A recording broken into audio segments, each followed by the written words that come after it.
नमस्कार दोस्तों, क्या आप कल्पना कर सकते हैं कि आप एक ही दिन पोलिंग बूथ पर जाएं और अपनी राज्य सरकार और केंद्र सरकार दोनों को एक साथ चुन लें? सुनने में ये बहुत आसान लगता है, लेकिन भारत जैसे विशाल लोकतंत्र में यह एक ऐसा मुद्दा है जिसने देश को दो हिस्सों में बांट दिया है। आज हम बात कर रहे हैं वन नेशन वन इलेक्शन की।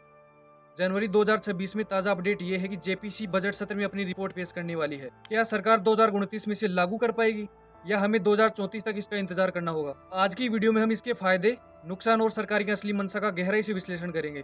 इससे पहले कि हम इसके फायदे और नुकसान को जानें, यह समझना जरूरी है कि आखिर वन नेशन वन इलेक्शन का असल मतलब क्या है। सरल शब्दों में कहें तो इसका मतलब है पूरे देश में लोकसभा और सभी राज्यों की विधानसभाओं के चुनाव एक साथ कराना। दोस्तों, अभी क्या होता है, जैसे हर साल औसतन 5 से 7 राज्यों में चुनाव होते हैं, यानी देश हर वक्त इलेक्शन मोड में रहता है। लेकिन वन नेशन वन इलेक्शन आने के बाद आप एक ही दिन पोलिंग बूथ पर जाएंगे। वहाँ दो वोटिंग मशीन होंगी, एक देश के प्रधानमंत्री को चुनने के लिए और दूसरी राज्य के मुख्यमंत्री को चुनने के लिए। पूरे देश में एक ही वोटर लिस्ट होगी, यानी अभी लोकसभा और पंचायत चुनाव की लिस्ट अक्सर अलग होती है। दोस्तों, यह कोई नया विचार नहीं है। 1952 से 1967 तक भारत में लोकसभा और विधानसभा चुनाव साथ ही होते थे, लेकिन गठबंधन की सरकारों के गिरने और आर्टिकल 356 के दुरुपयोग ने इस चक्र को तोड़ दिया। पूर्व राष्ट्रपति रामनाथ कोविंद की अध्यक्षता वाली कमेटी ने 18,000 पन्नों की रिपोर्ट दी है। इसमें संविधान के अनुच्छेद 83 और 172 में संशोधन की सिफारिश की गई है। एक अनुमान के मुताबिक 2019 के चुनाव में लगभग 60,000 करोड़ रुपए खर्च हुए थे। हर साल कहीं न कहीं चुनाव होने से सरकारी खजाना खाली होता है।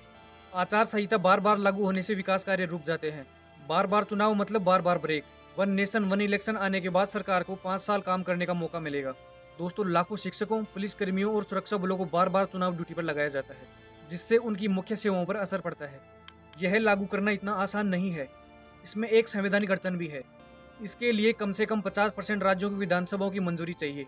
क्या विपक्षी राज्य अपनी विधानसभा को बीच में भंग करने के लिए राजी होंगे? सबसे बड़ा डर ये है कि जब राष्ट्रीय और राज्य चुनाव एक साथ होंगे तो मतदाता अक्सर केंद्र के बड़े चेहरे को देखकर वोट देंगे। इससे स्थानीय मुद्दे और छोटे क्षेत्रीय दल दब सकते हैं।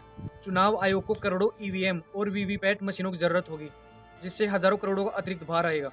अब दोस्तों, यहाँ पर सरकार की मंशा पर भी सवाल खड़ा हो सकता है। क्या सरकार वाकई पैसा बचाना चाहती है या फिर विपक्ष को पूरी तरह खत्म करना चाहती है? आलोचकों का कहना है कि जब पूरे देश में एक साथ चुनाव होंगे तो नैरेटिव सिर्फ एक राष्ट्रीय मुद्दे पर सेट किया जाएगा। राज्य के छोटे मुद्दे जैसे सड़क, बिजली, पानी गायब हो जाएंगे। क्या हम चीन या रूस की तरह एक पार्टी सिस्टम की ओर बढ़ रहे हैं? अगर किसी राज्य में 2 साल में सरकार गिर गई तो क्या वहाँ 3 साल तक राष्ट्रपति शासन रहेगा? यह लोकतंत्र की मूल भावना के खिलाफ हो सकता है। लेकिन दोस्तों, इसका निष्कर्ष यही निकलता है कि वन नेशन वन इलेक्शन दो धारी तलवार है। अगर सही से लागू होता है तो अरबों रुपए बचेंगे, लेकिन अगर जल्दबाजी में थोपा गया तो संघीय ढांचा बिखर सकता है।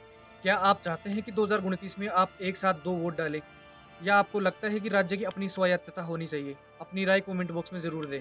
ऐसे ही इन्फॉर्मेटिव वीडियोस के लिए चैनल को जरूर सब्सक्राइब करें।